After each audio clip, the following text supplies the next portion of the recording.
The commercial salmon season is officially over, and that means some bad news for a lot more than just the local fishermen. It sounds like local lawmakers now speaking up about this.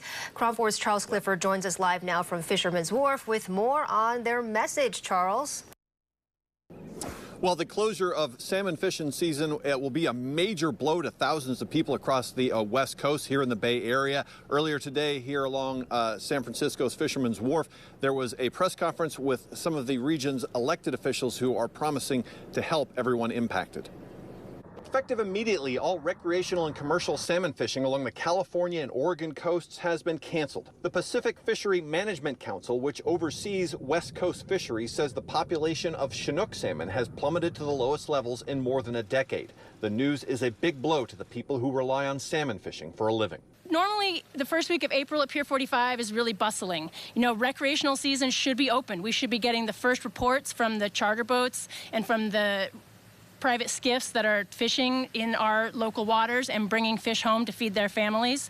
There's a lot of fear and panic all up and down the coast with families trying to figure out how they're going to pay the bills this year because there's no salmon. We've got tens of thousands of people in California that rely on salmon to make a living. At a press conference in San Francisco on Friday, the region's congressional delegation said they would be pushing to have a federal fishing disaster declared in order to provide relief money to those impacted. They are also promising to do it as quickly as possible. You know, in years past, some of you know that it has sometimes taken a long time to get that disaster relief to the people who need it. In some cases, it's taken 2 years or more.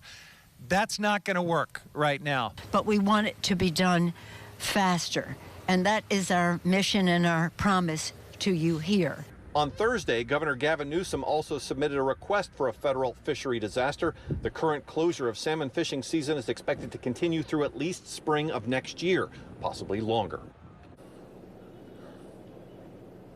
All right, back live now. The closure of salmon fishing season could also result in more than $1 billion in losses for California. But for now, in San Francisco, Charles Clifford, KRON 4 News.